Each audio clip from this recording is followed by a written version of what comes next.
Introspect ಮಾಡಿಕೊಳ್ಳೇಬೇಕು Congress ಪಾಳಿಯ. ಒಂದು ರಾಷ್ಟ್ರೀಯ ಪಕ್ಷ ಬಿಹಾರದಲ್ಲಿ ಅದರದ್ದೇ ಆದಂತಹ ವೋಟ್ ಬ್ಯಾಂಕ್ ಅದಕ್ಕಿರಲಿಲ್ಲ ಅಂತೇಳಿ ಆಗಲೇ ರಾಜಕೀಯ ವಿಶ್ಲೇಷಕರು ಹೇಳ್ತಾ ಇದ್ರು. ಯಾಕಂದ್ರೆ RJD ಹಾಗೆಯೇ ಮತ್ತೊಂದು ಕಡೆಗೆ ಕಾಂಗ್ರೆಸ್ ಹೆಚ್ಚು ಕಮ್ಮಿ ಒಂದೇ ತರಹದ ವೋಟ್ ಬ್ಯಾಂಕ್ ಅನ್ನ ಹೊಂದಿದ್ವು. ಅದನ್ನ ಬಿಟ್ಟರೆ ಬೇರೆ ಸಪರೇಟ್ ಆದಂತಹ ವೋಟ್ ಬ್ಯಾಂಕ್ ಕಾಂಗ್ರೆಸ್ಗೆ ಇರಲಿಲ್ಲ. ಕಾಂಗ್ರೆಸ್ನದ್ದು ಅಂತ ಹೇಳಿ ಆ ಫೇಸ್ ಇರಬೇಕಲ್ಲ, ಒಂದು ನಾಯಕತ್ವ ಇರಬೇಕಲ್ಲ, ಅಂತಹ ನಾಯಕತ್ವದ ಕೊರತೆಯೂ ಕಾಂಗ್ರೆಸ್ಗೆ ಇತ್ತು ಅನ್ನುವಂಥ ವಿಶ್ಲೇಷಣೆಯನ್ನ ಮಾಡ್ತಾ ಇದ್ರು. ಸದ್ಯ ನಂಬರ್ಸ್ನ ಗಮನಿಸ್ತಾ ಇದ್ದೀರಿ. ಕಾರಣಗಳಿಗೇನು ಗೆಲುವಿಗೆ? ಇಷ್ಟು ದೊಡ್ಡ ಮಟ್ಟದಲ್ಲಿ ಮಹಾರಾಷ್ಟ್ರದಲ್ಲಿ ಕೊಟ್ಟರಲ್ಲ ವಿಧಾನಸಭಾ ಚುನಾವಣೆಯಲ್ಲಿ ಅಲ್ಲಿನ ಮತದಾರರು ಹೆಚ್ಚು ಕಮ್ಮಿ ಅದೇ ರೀತಿಯಾದಂತಹ ಒಂದು ರಿಸಲ್ಟ್. ಅಲ್ಲಿ ಯಾವ ರೀತಿ ಟ್ರೆಮೆಂಡಸ್ ಆದಂತಹ ವಿಕ್ಟರಿ NDA ಮೈತ್ರಿಕೂಟಕ್ಕೆ ಸಿಕ್ತೋ, ಬಿಜೆಪಿಗೆ ಸಿಕ್ತೋ, ಅದೇ ರೀತಿ ಇಲ್ಲೂ ಕೂಡ ಬಿಜೆಪಿ JDU ನೇತೃತ್ವದ NDA ಮೈತ್ರಿಕೂಟಕ್ಕೆ ಅಭೂತಪೂರ್ವವಾದಂತಹ ರಿಸಲ್ಟ್. ಒಂದ್ ರೀತಿ ಕ್ಲೀನ್ ಸ್ವೀಪ್ ಮಾಡಿದ ಹಾಗೆ, ವಿಪಕ್ಷಗಳನ್ನ ಧೂಳಿಪಟ ಮಾಡಿದ ಹಾಗೆ. RJD ಬಹಳ ಪ್ರಬಲವಾದಂತಹ ಪಕ್ಷವಾಗಿತ್ತು.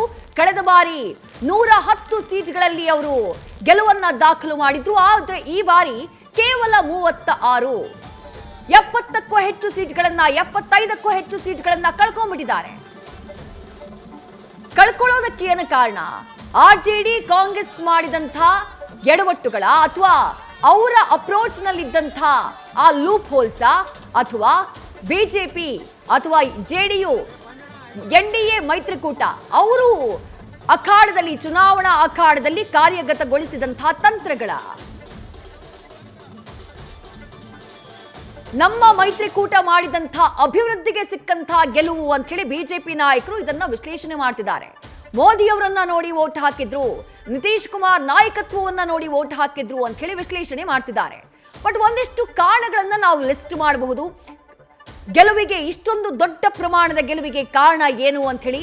ಬಹಳ ಪ್ರಮುಖವಾಗಿ ಮಹಿಳಾ ಮತದಾರರು ಇಲ್ಲಿ ಬಿಜೆಪಿ ಪರವಾಗಿ, NDA ಮೈತ್ರಿಕೂಟದ ಪರವಾಗಿ ವರ್ಕ್ ಆಗಿದ್ದಾರೆ. 10,000 ರೂಪಾಯಿ ಹಣವನ್ನ ನೀಡಿದ್ದು ಮುಖ್ಯಮಂತ್ರಿ ರೋಜ್ಗಾರ್ ಯೋಜನೆಯಡಿ. ಇದು ದೊಡ್ಡ ಪ್ರಮಾಣದಲ್ಲಿ ಇಂಪ್ಯಾಕ್ಟ್ ಕ್ರಿಯೇಟ್ ಮಾಡಿರುವ ಸಾಧ್ಯತೆ ಇದೆ. ಮದ್ಯಪಾನ ನಿಷೇಧವನ್ನ ವಾಪಸ್ ತಗೋತೀವಿ ಎಂದಿದ್ರು ಜನಸುರಾಜ್ ಪಕ್ಷದ ಪ್ರಶಾಂತ್ ಕಿಶೋರ್. ಇಲ್ಲೂ ಕೂಡ ನಿತೀಶ್ ಪರವಾದಂತಹ ಅಭಿಪ್ರಾಯ ಕ್ರಿಯೇಟ್ ಆಗಿತ್ತು. ಯಾಕಂದ್ರೆ 2016ರಲ್ಲಿ ಲಿಕ್ಕರ್ ಬ್ಯಾನ್ ಮಾಡುವ ಮೂಲಕ, ಮದ್ಯಪಾನ ನಿಷೇಧ ಮಾಡುವ ಮೂಲಕ ಮಹಿಳಾ ಮತದಾರರ ಮನವನ್ನ ಗೆದ್ದಿದ್ರು ನಿತೀಶ್ ಕುಮಾರ್. ಮತ್ತೊಂದ್ ಕಡೆ ಜಂಗಲ್ ರಾಜ್ ಸರ್ಕಾರ ಬರದಂತೆ ತಡೆಯಬೇಕು ಅಂತ ಹೇಳಿ ಪ್ರಚಾರವನ್ನ ಮಾಡಲಾಗಿತ್ತು. ಅಂದ್ರೆ ನಿತೀಶ್ ಕುಮಾರ್ ಈ ಹಿಂದೆ ಲಾಲೂ ಪ್ರಸಾದ್ ಯಾದವ್ ಅವರ ನೇತೃತ್ವದ ಸರ್ಕಾರ ಏನಿತ್ತು 15 ವರ್ಷಗಳ ಕಾಲ, ನೀವೇನಾದ್ರೂ ವೋಟ್ ಹಾಕ್ಬಿಟ್ರೆ ಮತ್ತೆ ಜಂಗಲ್ ರಾಜ್ ಬಂದ್ಬಿಡುತ್ತೆ ಬಿಹಾರದಲ್ಲಿ ಅಂತ ಹೇಳಿ ಪ್ರಚಾರವನ್ನ ಮಾಡಿದ್ರು. ಅದು ವರ್ಕೌಟ್ ಆಗಿರುವಂತಹ ಸಾಧ್ಯತೆ ಕಾಣಿಸ್ತಾ ಇದೆ.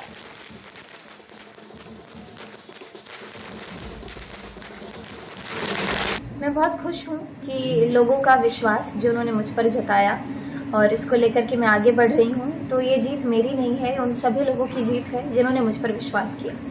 ये बिल्कुल एक समाज में एक ऐसा चेंज जो माननीय मुख्यमंत्री जी बिहार में जो लेकर के आए, लड़कियों को सेफ महसूस कराना और लड़कियों को जो रिप्रेजेंटेशन मिलना चाहिए उस चीज़ को लेकर के, मतलब महिलाओं के लिए जो उन्होंने काम किया है, इसने मेरी जर्नी को आसान बनाया. और जितना नरेंद्र मोदी जी को लोग प्यार करते हैं, ये पूरी जर्नी में मुझे बहुत राहत मिली, क्योंकि लोगों का विश्वास उन लोगों के साथ है, हमारे NDA सरकार के साथ है. तो क्या कहेंगी अंत में?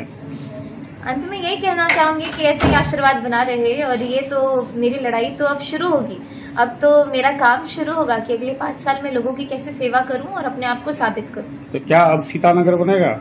सीतानगर तो बनेगा, और सीतानगर बनने के साथ साथ आदर्श के रूप में अलीनगर को बहुत ही ऊपर तक लेकर के जाना है.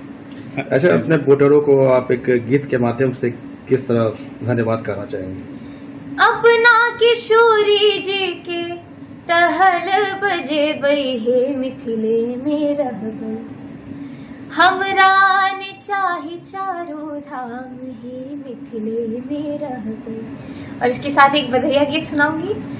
बधैया बाजे आंगने में, बधैया बाजे आंगने में, बधैया बाजे आंगने में, बधैया बाजे आंगने में, बधैया बाजे आंगने में. ಅಲಿನಗರ್ ವಿಧಾನಸಭಾ ಕ್ಷೇತ್ರದಿಂದ ಗೆಲುವನ್ನ ದಾಖಲು ಮಾಡಿರುವಂತಹ ಬಿಜೆಪಿಯ ಅಭ್ಯರ್ಥಿ ಮೈಥಿಲಿ ಠಾಕೂರ್ ಅವರ ಮಾತುಗಳನ್ನ ಕೇಳಿಸ್ಕೊಳ್ತಾ ಇದ್ರಿ. ಕೇವಲ 25 ವರ್ಷ ವಯಸ್ಸು, ಸೋಷಿಯಲ್ ಮೀಡಿಯಾ ಮೂಲಕ ಸದ್ದನ್ನ ಮಾಡ್ತಾ ಇದ್ರು.